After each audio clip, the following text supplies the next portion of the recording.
Good morning from the farmer's garden. I'm one of the farmers and I'm out in Mama's greenhouse right now.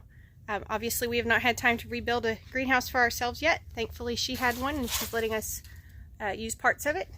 So I am getting ready to start some seeds. This is the time of year that there's really not much happening for us to show you on YouTube. It's just kind of the off season for us. But I thought, heck, as long as I'm starting seeds, I might as well show you the process. I'm pretty sure we've done half a dozen videos on this before, but here we go again. We started cabbage and broccoli the other day. None of it is up yet. I think it was started Wednesday, but I'm not sure if it was actually watered until yesterday because we were hoping to come back out and get more planted and kind of get them all going at the same time. That didn't happen, but anyways, none of them are up yet, but they're here and they're planted. So I'm going to get started on this process this morning and kind of show you what we do. This year, this is the potting mix that we are using. I think this comes from Walmart. I'm not sure where he grabbed this. I think Walmart, Tractor Supply both have it. But this is the one we're using for this year. I've already put one bag in our box and watered it down. If we kind of wet it enough that it's a little bit spongy, that tends to help it take in the water better once we start actually watering our plants. So I've got my tray up here. I'm just going to go ahead and get a big scoop. Now there's all sorts of fancy equipment that you can purchase for doing this. As I've said a few times recently, this is a low budget operation. So we have our nice pink feed scoop here, and that works well. And then we'll just kind of spread it around, kind of get it into those cups. Now we've gone back and forth on how tightly this needs to be packed into these trays. It seems like some year we get it packed too tightly, some years we don't get it packed tightly enough. That's still a learning curve for us. As most of you know, all of this is a learning curve for us. I can show you what we do, but I cannot necessarily show you the correct way to do anything because we have not settled on those things yet. So Brandon likes to spread it all out on there and then go through and individually poke down each one.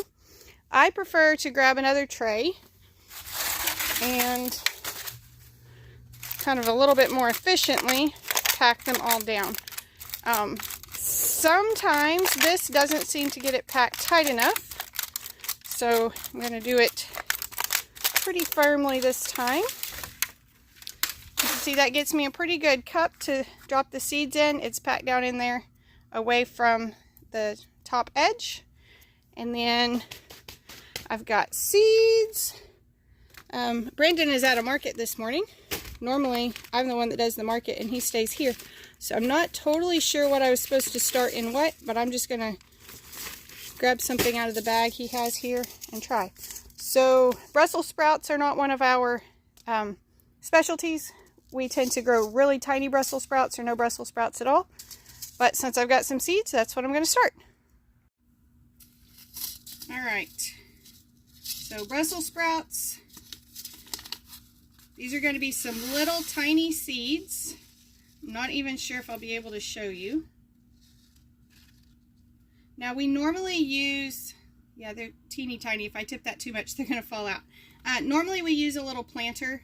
Ours got broken in the move and we have not remembered to grab a new one. So I'm doing this the old-fashioned way. My goal is to only get one seed into each cup. Some of them may get two just because they're so tiny. And if I can get one of the seeds back out, I will. Otherwise, it'll just have two in it. But I'm just going to go through. That one got two. Let me see. Nope, not going to be able to get that out. No, maybe I can. Yep, there it is. Got it. We're going to go through and do the best we can, putting one seed in each tray. Alright, so there's tray number one planted. And then I'm just going to go through and sprinkle some soil back over the tops of those. That seems to be the best method that we found for burying those tiny seeds. I don't want to get too much over them. These are not intended to be planted very deep. And so I want to make sure that I'm not putting too much or packing it too tightly. we'll just go through and sprinkle over those. And then we'll refill the next tray. I think I have enough seeds for 2 or 3 trays of Brussels sprouts. We will see. And then hopefully, once we get them in the ground, we can get them to grow and produce this year. That's not one of our specialties. A lot of times, they either don't make it all or they make such tiny Brussels sprouts that we end up eating them and not selling any of them.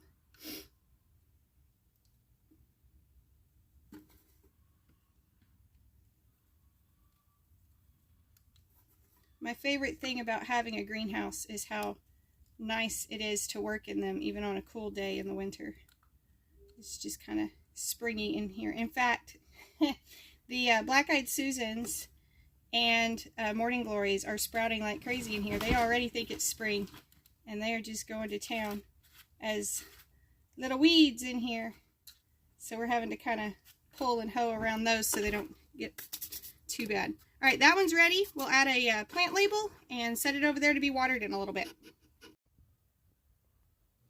As long as I'm in here, I might as well show you what we have going on in the greenhouse right now. So these are still our scorpion peppers that have been growing all summer. These were little 4-inch pots from Atwoods earlier in the year. Our seeds have just not done well the last couple of years. We actually just harvested some peppers off of these the other day. And you can see there's still a few more growing. We've got some tomatoes. I do not remember what's what in here, and they're all kind of tangled together. These are a cherry and these are a cherry, but they're 2 different kinds, but I don't remember what's what. And then we have some Cherokee purples, and they're in there. They're not ripening very quickly right now because it's just not as warm as tomatoes like them, but they're growing, and that's pretty impressive. And they're even still blooming. Then, like I say, we've been starting some things. We've got cabbage, broccoli. This is a little bit of cabbage and a little bit of broccoli together. And then some Brussels sprouts. And then I told you there's some weeds popping up in here. I wanted to go over that real quick because that's something that people don't always think about when they get a greenhouse. So I know when we built our greenhouse at our place in Kilgore, it didn't really occur to us, I guess, how many weeds would be in there. You go to, greenhouses and plant nurseries, and you don't notice the weeds because those places have down weed cloth most of the time. But this is an environment that's designed to grow plants effectively, and so it's going to grow weeds as well. For us at our greenhouse in Kilgore, the Bermuda grass was the issue, and that stuff is a royal pain to get rid of. You can't really pull it. It just creates runners and makes a mess. So that's what was a problem in ours. This one, because it was not being used in the heat of the summer, it got quite a few wildflowers in it just because that's what was in this space before it went up. And so now there's wildflower seeds. There's a big seed bank. So that's something that is just something to be aware of. If you're going to be building a greenhouse, remember that it is an environment designed to grow plants, and that includes the plants that you don't want. So whether you decide to go down with some sort of weed barrier, weed cloth, concrete, just plan to fight them. We got to where we just mowed our greenhouse. That was the effective method for what we had in there at the time. But that's just something to know. And then just for funsies, I was going to try to point out a couple of these weeds to you. One of them specifically because this is Morning Glory. Now, many of you are familiar with Morning Glory because you buy the seeds and you grow it intentionally. Maybe you climb it on an arbor or a fence or something.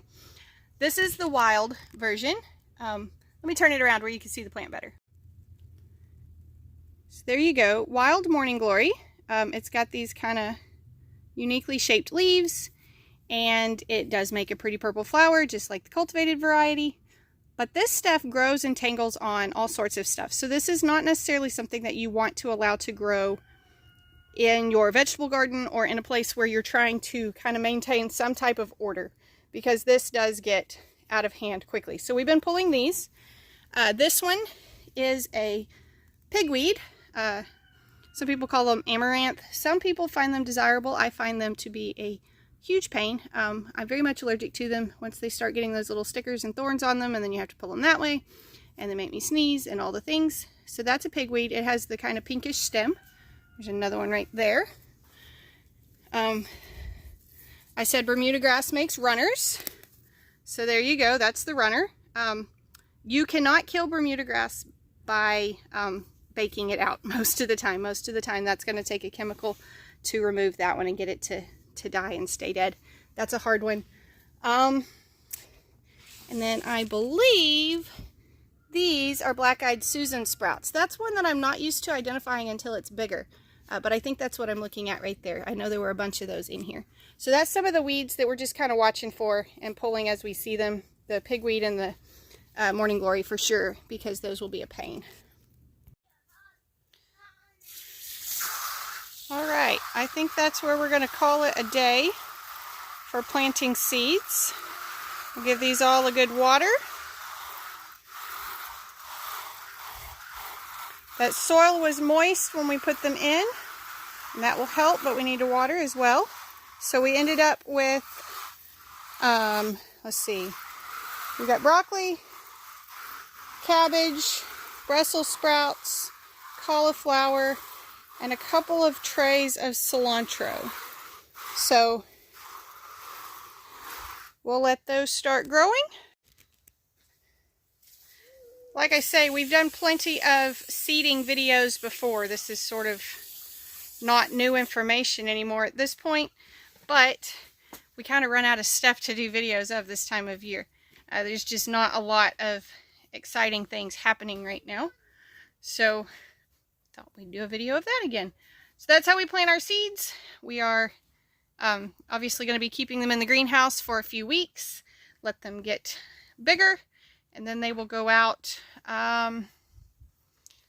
probably sometime in January. It might be later than that. I'm not really sure. No, it will be later than that. I can't remember off the top of my head.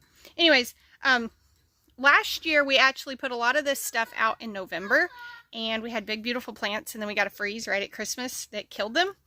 So we probably will end up waiting longer this year to try to avoid freezes and that sort of thing.